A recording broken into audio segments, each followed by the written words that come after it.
Sioux Falls, South Dakota, 2026, April 4. Mr. Sweet Pea interview with Macro. Hello, everyone. Welcome to another edition of my podcast.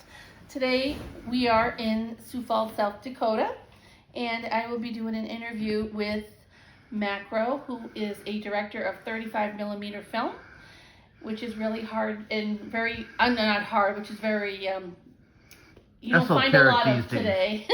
I would say esoteric. Pretty much. Yeah, it is esoteric. So, not many people do it. and Rarer now. here we have Macro with us, and if you want to just tell me how you started and what you like and maybe some of your equipment. Okay, Yes. I hope I'm not too long-winded. Please cut if it's. I hope there's non-boring stuff. You can cut out the rest. Okay? None of it's boring. Oh. It's all good. Well, We have a different crowd. Thank you, Mr. Sweet Pea. Thank you for coming to Sioux Falls. You're welcome here anytime you want to. It's about time you guys got out of Nebraska and got up here to South Dakota. Actually, it's actually got some better climate here. Yes, a better climate than Nebraska. I'm Macro Tigers, our firm, and we shoot 35 millimeter film. Right now, I am sort of an amateur. We shoot 35 millimeter motion picture film. I've got various cameras I'm working on. I've got to sell some of the cameras. I got too many, but I'm trying to get them all to work properly, and so I can honestly say it works and then sell it. But anyway, we're shooting. We just shot. Why did I get into this? There's not many people shooting 35 millimeter film. I know exactly one guy living that shoots 35 millimeter film, and I've only met him once, and that was in California. So I wish I'm in the Midwest here. I wish I knew more people shooting film, either 16, 8 millimeter, 65, or best yet 35 millimeter for me. But I don't know anyone, so it's sort of me. So I'm going to call myself. I'm a complete amateur at it, but I'm going to call myself the expert anyway, because since I don't know anyone else doing it, that makes me the expert, sort of. But I hope I'm not trying to brag about it, because if anyone else comes to town and wants to be the expert, please feel free to do so. So I got started. I got sort of involved with this digital revolution that started about. I should be addressing you. So it got sort of started in. I'm going to say early 2010s was sort of a big deal. The cameras were getting better and better. The famous one that I remember. I've never seen this camera actually, but the Canon Mark V, was that it? The Canon Mark V, I think was I recall, was the camera that sort of started this digital revolution, because it shot so well it had a full frame and shot motion picture so well, and shoot it about as well as the really expensive motion picture cameras that people shot. So it really did a good job, and people started using it as a B camera for any digital stuff they're shooting. Like, I think famously, wasn't it Saturday Night Live used it as the camera that they shot their intro in? I think that's what I recall anyway. I could be wrong about that. Anyway, I got involved in that. I shot a little bit with a couple friends of mine out in California. The guy out there, he just went out and rented a Sony camera. I think it had I can't remember what it's called now. It had three sensors. 3 1/3 inch sensors, I think is what it was, and that really looked good. It's like finally you could see film that a consumer level guy, a guy without a lot of money, could get one of these cameras and make something really look good. I mean, before this, I had a high 8 Sony camera, and that looked pretty good. It was a tape. It was an analog tape camera. It looked all right, but some of these digital cameras came out, and they really sparkled, and so that was that sort of kicked off the digital revolution. I got carried away with that and shot quite a bit of digital stuff. We shot a couple of shorts, and we shot using the Sony, and we shot we shot a couple of features in Minnesota using a lot of people who may see this, if you're from Minnesota, Iowa, or Minneapolis, you'll know some of the people we worked with on that. So anyway, I was shooting digital, and then I was pretty happy with it. And then I started watching these films from the early 1960s, and in particular, Antonioni's films from the early 1960s, La Ventura from 1960, La Notte, I think 1961, I think L'Eclat, The Eclipse from 1962, I believe. And I just was looking at these things and like, man, can you actually make a film like this? This guy did. And all these guys are, probably everyone involved, well, by this time, almost everybody involved is dead, but you know, some of these guys lived a while. And then I started watching more of these, some of the French Nouvelle Vague films, Godard, not necessarily my favorite filmmaker, Godard, but Raoul Cottard, his cameraman, did an absolutely marvelous job. He's sort of an amateur too. That's why I sort of like the guy. I shouldn't call him an amateur. He did a lot of stills work in Vietnam and elsewhere in the late 50s and early 60s. But he got very good at shooting 35mm black and white and eventually color. Got very good at shooting color too. And he was, I think he must have been very good because unless he had some very good advisors, because he picked up the color very, very fast. I think his first color film was Le Mépris from 1964. That was Godard was the director there with Brigitte Bardot, Michael Piccoli, I think his name is, and Jack Palance, and a very strange film. But I recommend it. Not everybody likes the film, but you can turn the sound off and appreciate a lot of the camera work. It might have been 65mm now that I'm thinking about it. But I think it was Cottard's first, Cottard, I think the D is silent. I think it might have been his first color film. But right off the bat, he was very good, even without switching over from black and white. But anyway, these films, I was just looking at the images that are being made, and it looked so much better than what I'm seeing nowadays. I started seeing the digital artifacts in the movies last week, the Hollywood movies, and the amateur movies. I see indie movies too. I go to film festivals. Not only the content, which I'm critical of Hollywood's content. I'm critical of the content that's coming up from the indie guys too. So I don't really like either side. Is not really my bag. I feel like I probably am more of come out of the artistic side. I'm really an amateur of it, but I'm trying to shoot as well as I can. But I don't really fit in, that I see anyway, with other filmmakers that I know. And I've met some that I do, but they're like out in California or overseas. These guys, maybe there are people around here shooting like I am, but I just don't know them. So why did I get into this? Well, I was looking at these Antonioni films, and they just sort of blew my socks off. I don't like all of Antonioni's films, but these films I found were just to be amazing. Not only the content, but the way they went around shooting, the pacing, the way. I think what brought me in initially was I saw his film, The Dangerous Thread of Things. Italian, I can't remember how that is in Italian, but he's got an Italian name for it too. I think it's from a short story that he himself wrote earlier. And he was like 95 when he directed this film. He'd been through a stroke. I think he did not speak real well, but he was the director. He came out in, I think, 2004 as part of a triptych. I think you'd say a triptych, along with a film by Soderbergh and these are short films. Soderbergh and the film by a Chinese, what was his name? Han? I forgot the Chinese entry. I didn't like the first two films of this triptych, the American one and the Chinese one. I watched them and said, okay, I don't know, it's sort of interesting. But then Antonioni's film came out. This was color also, by the way. 2004, The Dangerous Thread of Things, as part of this Eros triptych. It's about, whatever Eros means, a type of love, the film is slightly, you could say it's slightly pornographic here and there, this film, The Dangerous Thread of Things. So you may not want to watch it with your grandmother, perhaps, but it's... You watch it with your mom, she'd like it. Well, yeah, depending on who you are. She's an Italian lady. You might like it. Once again, I just saw this film, and it was just amazing. Like, okay, this is what films are supposed to be, okay? That's how it hit me. And it was shot in film, not in digital. It's 2004. They didn't really. Hollywood was. It was shot in this film was shot in Italy. Oh, nice.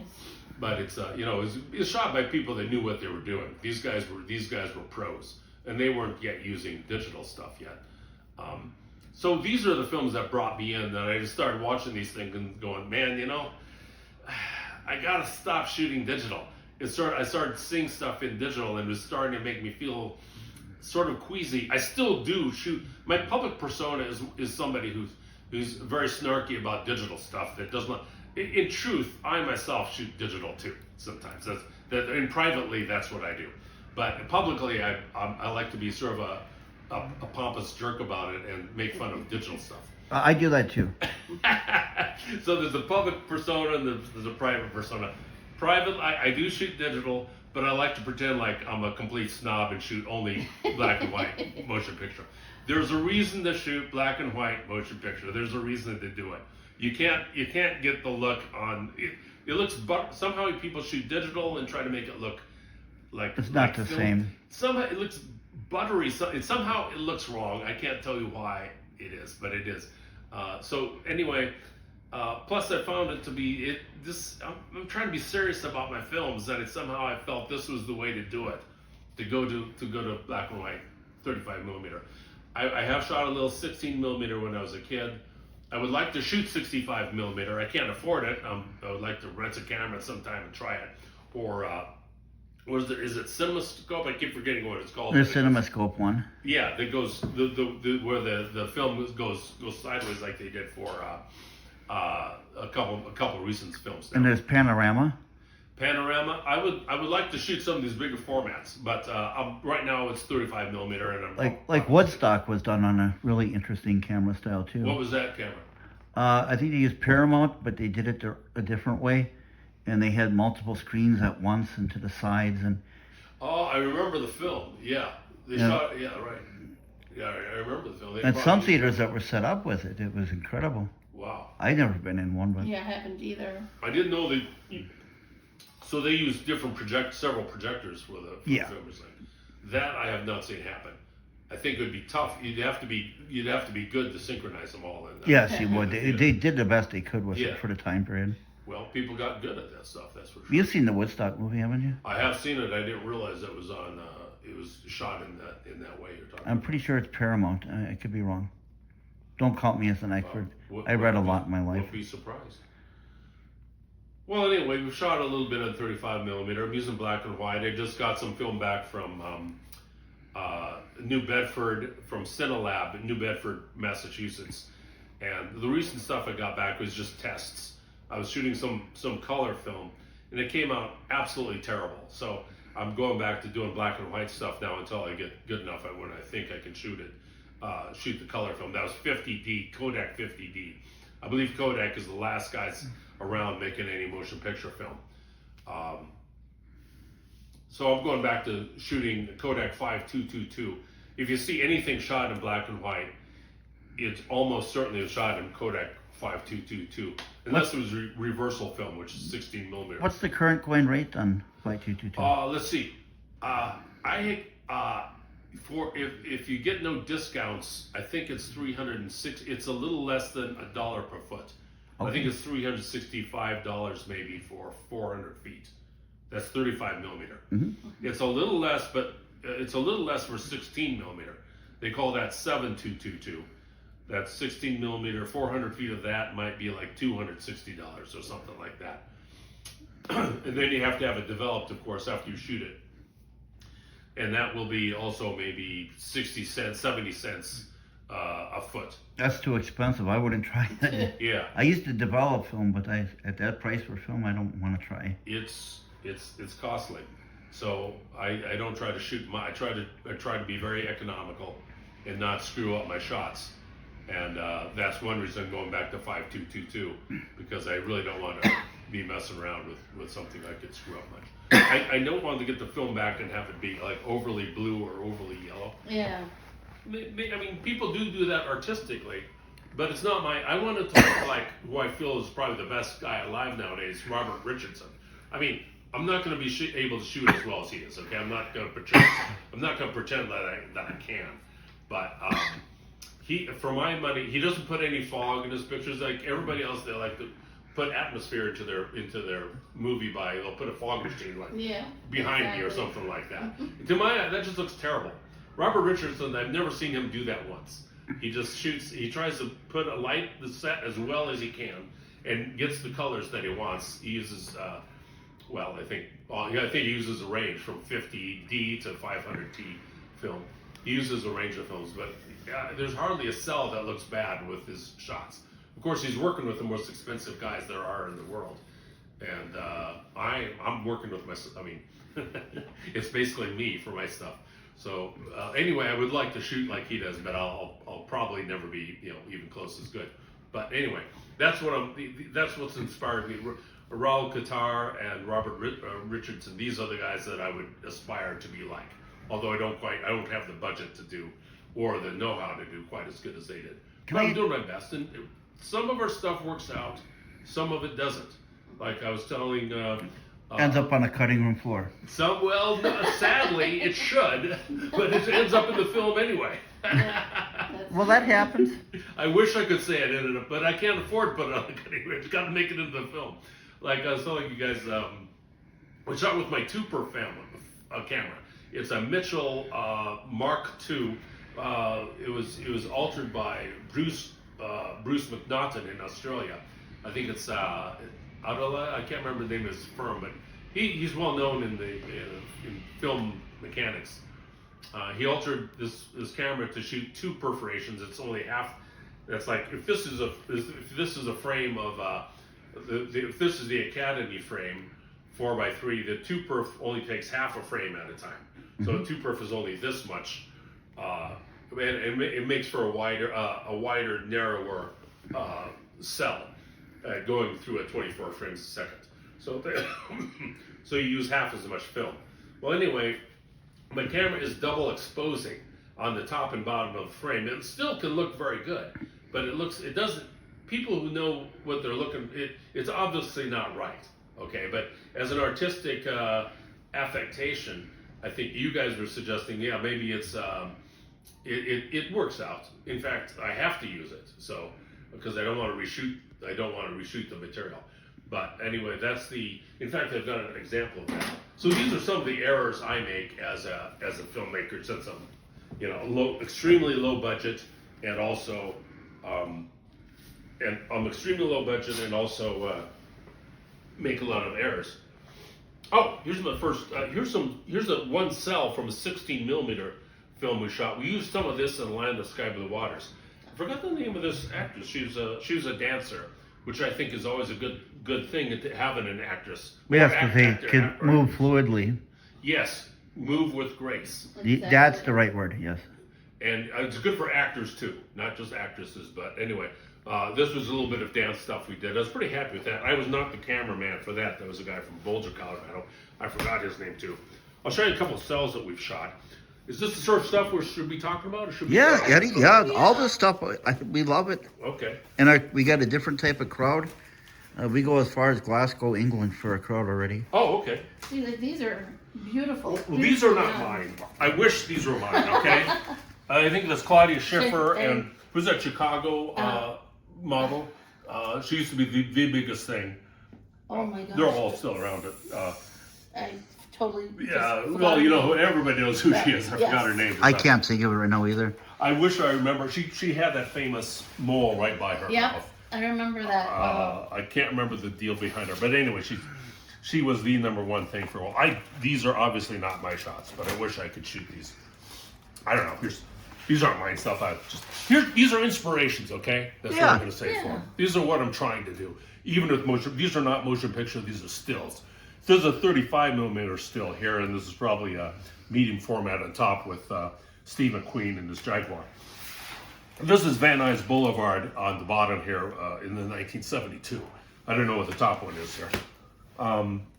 So I'm trying to do, these are inspirations for me, and I'm not saying I'm as good as these guys, but they're what I'm trying to, they're what I'm going for.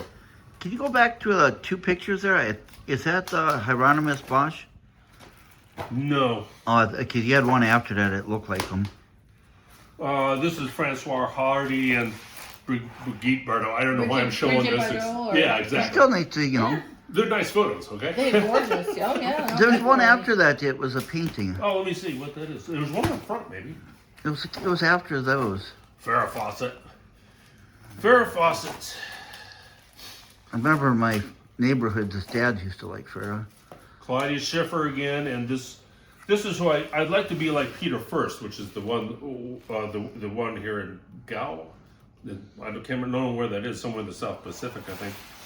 I'd like to be as good as that guy. Oh no, this is a painting in Chicago. Something about, I don't think that's Hannibal. Might be the Battle of Zama. I can't remember. Nice. But I blew it up. I plagiarized that one and just printed it off of my I printer. thought it was the Garden of Earthly Delights. I was suspected that's what you thought. Sybil Danning. I don't know who the girl with the back to. Here's my ex-girlfriend. That's a neat picture there. Is that? This is from Minneapolis Art Museum. I thought I recognized that because you had a video with it in. I can't remember which art museum. It's by the University of Minnesota. I think that's their art museum. I can't remember what they call that. Yeah, it's been a long time I've been to that one, but yes. This was a shot with the Panasonic, with a small sensor. What they call it, the 4 micro four thirds camera, and it's motion picture too. And I think I was just blowing it up to see whether it looked good. Blow it up. You can sort of blow it up, and it looks halfway okay. I mean, it's not real sharp, but I was pretty happy with it. Anyway, that's a Panasonic GH2 shot using motion picture at 1080p. And that's a micro four thirds. In fact, that's one of the ones I showed you the first time. I was amazed. So Yeah. That's motion picture at 1080p. It's not 4K. Wow. I think 1080p is good enough for me for what I'm shooting. same here. 4K takes a lot of. My computers aren't that big. Once again, this is Van Nuys Boulevard. That's a 35 millimeter. Guy was about 22 when he shot that. 35 millimeter still camera. From these are just some other. So it has. Some of you guys will know. Some of these are probably not ready for prime time here. Some of you guys will know these guys. Here's the famous Michael Banks on the bottom. He's in my film Das Existential, the film we're working on. And that's shot with an RE 35 millimeter camera that's what we call the Academy. And that's the Michael Banks one there? Michael Banks here. The one above, this is shot with a 2x camera. Notice the frame is only half as big. I noticed that. And you can see the guys who developed it left on the sides, which show the perforations. Is that yours? Yeah. So you can see there's just 2 perforations here. I like how you got this. Is that a light above her? No, that is the double exposure Oh, I've been okay. talking about. I Okay. thought you had a different. Oh, see, I can see it now. She was double exposed, and that's what I have to fix before shot it. I thought that was from a loading error, but now I'm told probably that's a mechanical error of the shutter. So I have to get something is reflecting back onto the film from the front of the camera. I don't know what it is, but anyway, you got to get that fixed before shooting it. But it's not. I sort of like it. Okay. Yes. That's the beautiful Taya Rittenbush, I think her name is. You know what would be nice in it? You could blow it up into a Macro Tiger poster and sell it. Yes, I should do that. That's what I would do if I were you. Well, I do need a poster Well, we'll help you do it if you for want. Das Existential. That will be our poster for Das We Existential. can help you with it if you want. Here's the great Michael Banks. He did a marvelous job in that film. He helped me with the camera too. I think he ran the camera a little bit. He's a photographer as well. I think he did not realize he was going to be an actor when he came up here. This was shot in South Dakota. Both these were shot in Oh, that's a nice shot in the background. there. Yeah, they thought he did. Yes, we had to. Do you like the industrial looks? Yeah, sometimes? I'm So do going I. for. Yeah, Oh, we got a place we could take you to in Lyons. I would like to see it Yes, I got pictures. I'll show you before we because leave. one of the themes of this is like industrial type stuff. Is what we're trying to do. It's supposed to be like Germany of the 1960s. Is the look we're trying to go for. Sort of industrial. Anyway, well, I don't know if I have anything else here. Oh, okay. Here's what we're trying to do. These were not me. This is Raul Cotard's work on that's a frame. Well, actually, I don't know. I think that's a frame from a 35 millimeter still from. I think it's from Alphaville. I believe that's the beautiful Anna Karina. That's not her real name. That was her movie name. She just died a few years ago now. She was one of Godard's actresses. So I don't. Maybe that's all from. I was just going to show off a couple, or show what we're trying to do, and show off what we've done to the extent that It's all watchable. nice. Okay, I don't know. There's David's Napoleon crossing the Alps. That's neither here nor there. But anyway, there it is. Oh, there's a couple others I can show you. See, I'm trying to do black and white, but I have nothing against color. I would like to do color. It's just I don't feel that I'm good enough. I'm turning into a snob. I'm starting to like black and white artistically. Yes, I always thought people were snobs with that stuff, but there is a reason to shoot black and white. Here's my old professor. Neither here nor there. Oh, here's another shot, a little bit out of focus, very similar to the other one. What we did with this one, notice again the double exposure and the two perforations. That's why they call it two perf. We had my friend was holding up a bunch of little tiny mirrors about that size, right off camera, and we pointed the light. I think it was a 1K Moyle Richardson, right at the mirrors, and they reflected back on her face to give her sort of a shimmering look. Yeah. Once again, it's a still from a 35 millimeter still. That's the one you posted. I like that. Maybe I did, but that's anyway. This once again, that's a beautiful type. It's a little bit out of focus, but it was, I have to use it. But And it's truth nice is, I though. like it. Yeah, thank you for saying so. This is the camera, by the way, that's shot that. That's Wow. the one I'm having trouble with. That's the Mitchell Mark II, worked on by the great Bruce McNaughton, and I think I have it running properly, except for that troubling double exposure, which I'm happy to do for like a little bit, but I don't want every single movie to be double No. exposed. So let's see what else. This is a digital shot. So this from a Did motion you- picture too. That's You mine. did that one? That's Yeah, nice. that's mine. That's the famous Christine Douglas in Sioux Falls here. I can't remember now if that's a still or I think it's a motion picture, but I don't remember for sure. Yeah, she didn't want to. She doesn't like girls her age don't like to wear red lipstick. So I really had to bend her arm to put red lipstick on. She really didn't want to wear the red lipstick. But I tell you, when you're shooting digital color stuff, it really looks good. Yeah. I guess she's sort of famous here in Sioux Falls. She's got some Instagram pages. This her again. I didn't do a good job with this, but this is the first picture I've ever developed myself.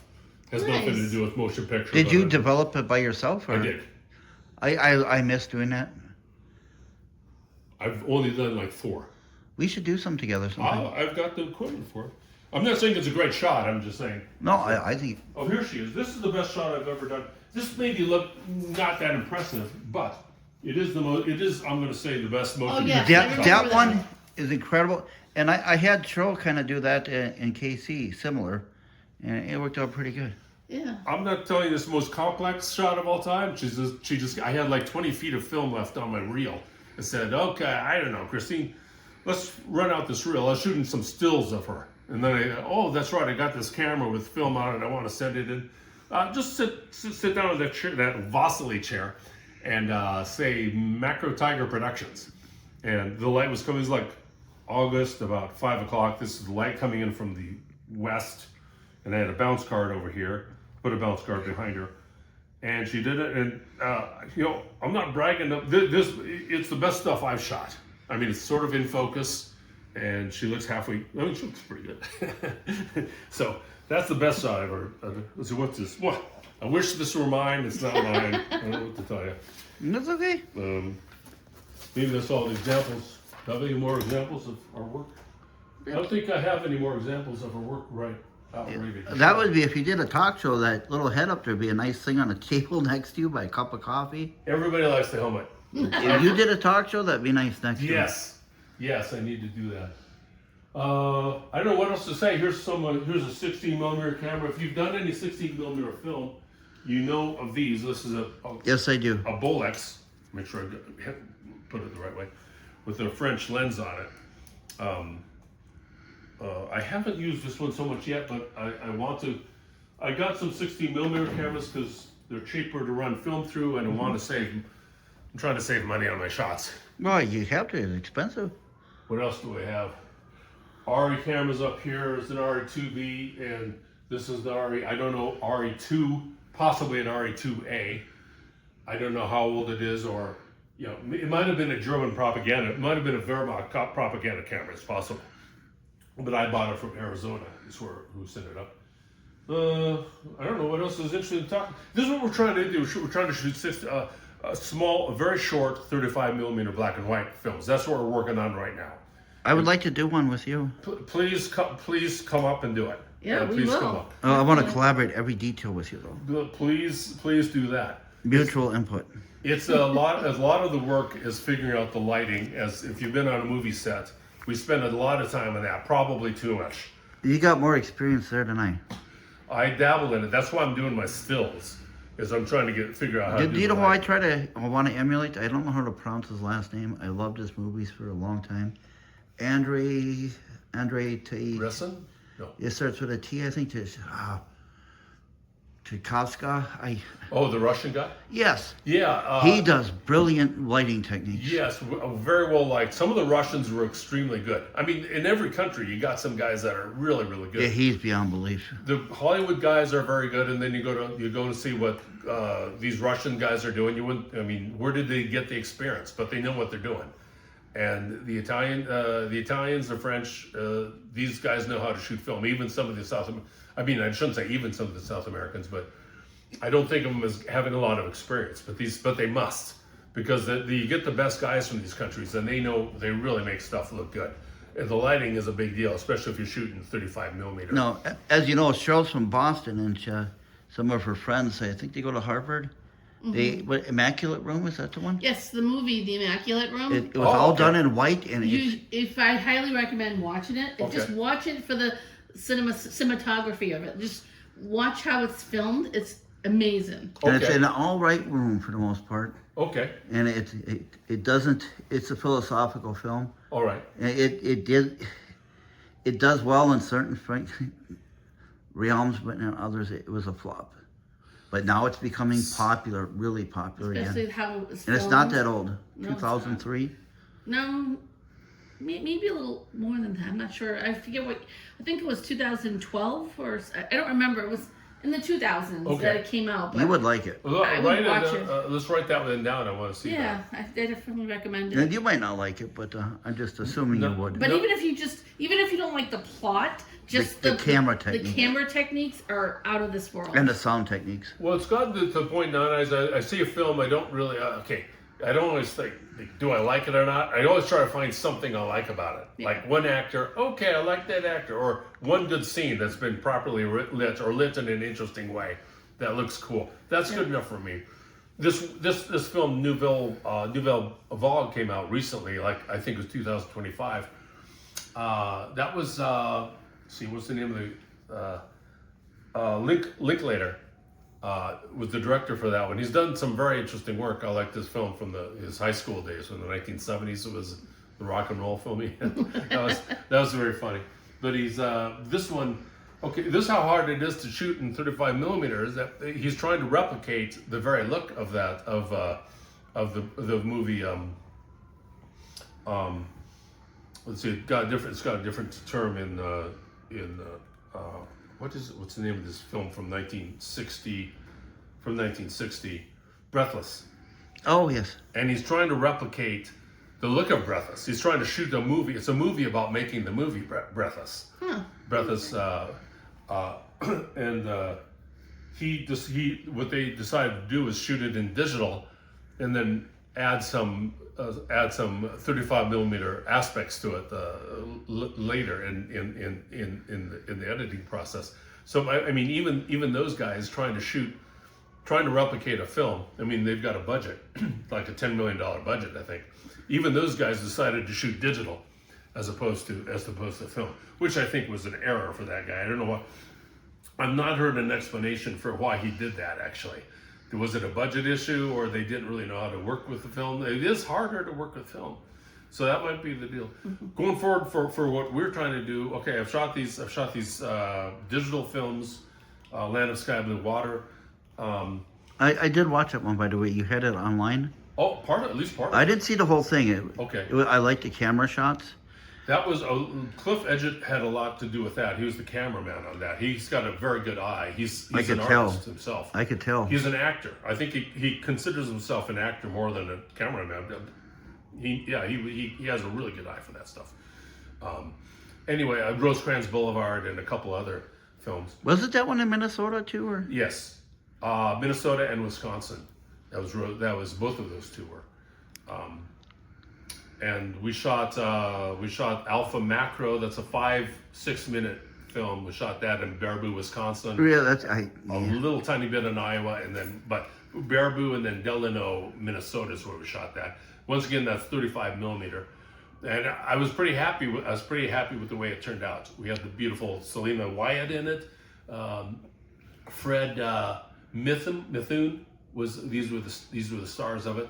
But they all did excellent, by the way. I thought that I had no complaints at all. I mean, there were errors. There were errors in the movie. They were all done. I'm sad to say they were all done by me.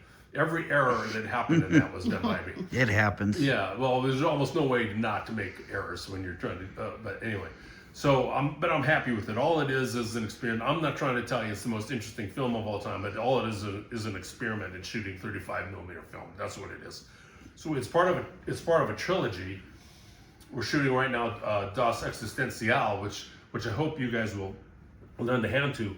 Of course, I promise definitely. you. That's where you saw Taya in and Michael Banks, which you just saw there from one or two of those photos. Sure would like to meet Taya someday too. Yes, Well, definitely. she's marvelous. She's a star. Yeah. I mean, I'm not saying everybody who could be a star will become a star. Oh, of course. But she could be a star. There's Yeah. a talented musician. I think she's more of a classical person than.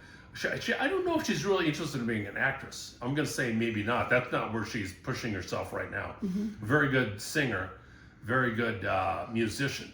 She's down at the University of South Dakota right now. I think she's a freshman. Right, it's 2026. She's a freshman. Taya's very good, and we have had some trouble with that film. To say the least. It's again going to be short, 8 minutes long. It's got something to do with. I'm not a philosopher, but we're building. It's supposed to resemble a 1960s 16 millimeter German existential film, which, as you pointed out, industrial stuff in the background, industrial. I got a forces. location for you that'll work out. I'll show you in a want to see minute. the location, and it's supposed to be a little bit of philosophy to it. I mean, it's not my area of expertise, but that's where I'm trying to push some existentialism into the film. Is everybody in the United States of America going to want to watch the film? No. They're You'd not have gonna watch a the special film. crowd. But not everybody has to see it, okay? No. So that's the second. That's going to be in German. The Alpha Macro was a French film. Why in French and not in English? I don't know. It's sort of replicating Alphaville by Godard from 1965. That's what it's supposed to sort of resemble a little bit. Why isn't it in French? I don't know why it's in French, but it is. And then we will be making at least one more film in this series, an Italian film, probably again 8 to 10 minutes long. Molto bene. In the Italian language, yes. Which once again, why is it Italian? I do not know. but it's supposed to be a little bit like to resemble Antonioni. Like the first one was to resemble Alphaville a little bit. Alpha Macro, that's our film. We're hoping it resembles a little bit Alphaville, and we're hoping that the Italian film is motivated by Antonioni's film, who I regard as absolutely the best director of all time. The German film, the center one, Das Existenzial, that is going to be in German, and it's like I said, it's supposed.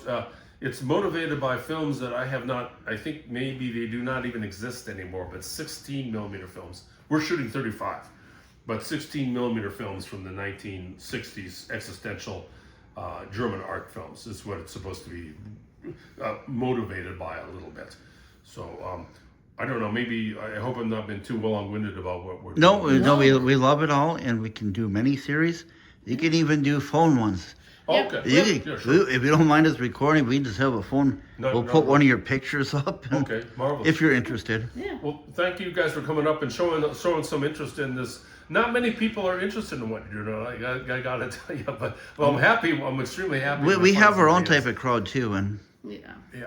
she's got fans in Glasgow even. So Oh wow. Shout out to Andrew. yeah, hi Andrew. Yeah. So, well, thank you for giving us a tour and the explanation And talking what to you're- us. Oh, I'm excited. Yeah, we can't wait to work with you. That'd be great. I very much hope you do. There's Oh, we very few will. people interested in this stuff, so I'm ecstatic when I find anyone who's got. I like to go old schools whenever I Yeah. can, Oh, that's me, man. I'm completely old school.